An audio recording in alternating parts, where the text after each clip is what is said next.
For the past 5 to 6 years, the gacha industry has absolutely dominated the gaming scene. Mobile, PC, console, doesn't matter where you look, gacha mechanics have been everywhere. Massive open world games, flashy anime characters, limited banners, daily logins, and the hope that one pull might change your entire account. This remained everywhere. And for a long time, it worked. Like, genuinely worked. Some of the biggest live service games in the world are gacha based, making billions every year. Entire studios were built around this model. Investors loved it, publishers loved it, developers doubled down on it. But players? Who cares about players, bro? But here's the thing, I genuinely think the gacha genre is starting to take a wide turn. And not because it stopped making money. No. Neither it was because players suddenly hated RNG. It was not that either. But because it's starting to evolve into something way better. What made gacha so good? Gacha games didn't blow up because of amazing gameplay innovation. They blew up because they perfectly tapped into human psychology. Gacha games mastered the psychological loop: anticipation, excitement, disappointment, hope. And this loop keeps going on over and over and over again. Can we get staff of Homa to prep for a character? 257 summons! Certainly we'll get one, right? I have never been fucked this hard. Never. How in the fuck did I just spend $500 fucking dollars on a banner and get nothing that I wanted? I got nothing. I'm going till one more 5-star. I will go until one more 5-star. Every pull felt like this could be the one. Every banner felt urgent. Every loss pushed you closer to just one more try, bro. One more try. Developer didn't just build games. They built games that printed dopamine for players and printed money for them. But in doing so, they made one slight mistake, or maybe a massive one. They thought, why not build the entire game around it? And that's where the problem started. And now players are waking up. They're realizing that while the dopamine hit feels good, in that moment, it slowly destroys the gaming experience. Meaningful progression, skill expression, long-term satisfaction are no longer a thing. But why is that? Is RNG the problem? RNG was never the problem. And I wanted to make this very clear because this is where a lot of people get it wrong. RNG in gaming has always worked wonders. Some of the most beloved and most addicting games ever are built on RNG system.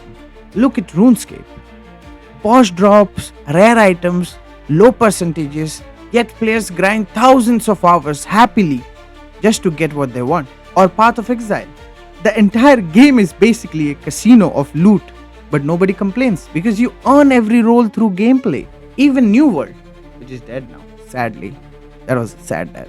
But even New World had loot drops, perk rolls, gear rarity. Players grinded for hours, chasing for that one perfect roll, and that too happily, with no complaints. But why? Because the excitement comes from grind for RNG and not from pay for RNG. The problem was never randomness. The problem was when developers said, what if instead of grinding for that dopamine hit, you could just buy it? That's where everything took a bad turn. The moment RNG becomes something you could swipe your card for, the balance shattered. Progression stopped being about effort. Luck stopped being earned. Skill stopped mattering. Instead of, I finally got it after 100 hours of grinding, bro, it became, how much did you spend on it? And that single shift from grind for RNG to pay for RNG is what poisoned gacha gameplay. Not the systems, not the randomness, not the dopamine, and not even the silly characters gacha makes. is the pay to win monetization system. That's where Gacha failed. This is why modern developers are finally realizing you don't need to remove RNG to fix gacha games. Let players grind, let players earn, let RNG exist inside gameplay where it belongs. Some developers are finally realizing something huge. You don't need to remove RNG from the gameplay to keep players engaged. You just need to remove money from the gameplay. Think about it. The dopamine rush doesn't come from paying, it comes from the reward moment. Keep RNG in gameplay, keep progression skill based, remove paid power advantages, and move monetization to cosmetics. You still satisfy the same psychological loop without ruining the game. And guess what? Players actually like it more now. This is where cosmetic only gacha comes in. Skins, outfits, visual effects, animation, none of these affect gameplay. But they still give players that excitement, randomness, the collection chase. And here's the best part, nobody feels cheated. Players get a non-pay to win experience, developers still make insane amount of money, and the game stays balanced. And the community doesn't implode every update. And here's the best part, this isn't just a theory anymore. It's happening in real life, real time, right now. NetEase has been experimenting heavily with this model, and the results are hard to ignore. Their recent title, Where Winds Meet, is a perfect case study where the game focuses on exploration, skill-based combat, progression through gameplay, and not wallet size. And surprise, it's been a huge success. Players praise the freedom, the combat feels rewarding, the progression feels earned, and monetization, mostly cosmetics. No constant pressure, no power creep, no banner anxiety. And to all those people who think this would not make any money for the developers, Where Winds Meet generated significantly around 200 million revenue in the first half of their China-only release. I don't even have the figures for their global release that they did in the December. It's crazy. It's the proof that good gameplay still sells. And NetEase isn't stopping there.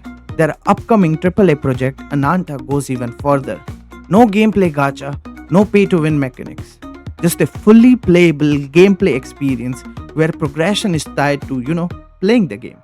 That alone sends a massive message to the industry. We don't need predatory mechanics to succeed. When a company as big as NetEase starts doing this and receives a massive success and massive appreciation from the players, it's about time others will follow. Now let's talk about Tower of Fantasy. This game is fascinating because it shows the contrast perfectly between the two worlds. Player who experience the non-gacha version after their gacha version says the non-gacha version game feels way better. Combat feels more meaningful. Progression feels fair. Exploration actually matters. Meanwhile, the heavy gacha version, constant complaints, power creeps, burnout, players are mad. Same core game, different monetization philosophy, and only one of them actually keeps player happy long term. Why I say gacha games are on a lifeline? Not because they are dying, but because they are being forced to evolve. Players are smarter now. They recognize predatory system. They value fairness over their flashy pulls. And developers are realizing you can still make insane amount of money without sacrificing your game's soul. Cosmetic gacha, optional RNG, skill-based progression, that's the true future. The next generation of gaming won't be defined by how much you spend. It will be defined by how meaningful progression feels, how much skill actually matters, how respected players feel. Gacha doesn't need to disappear. It just needs to step out of the gameplay part. Let games be games again. Make play to progress and not pay to progress. That's all for today. It's your boy Kaya. Peace out.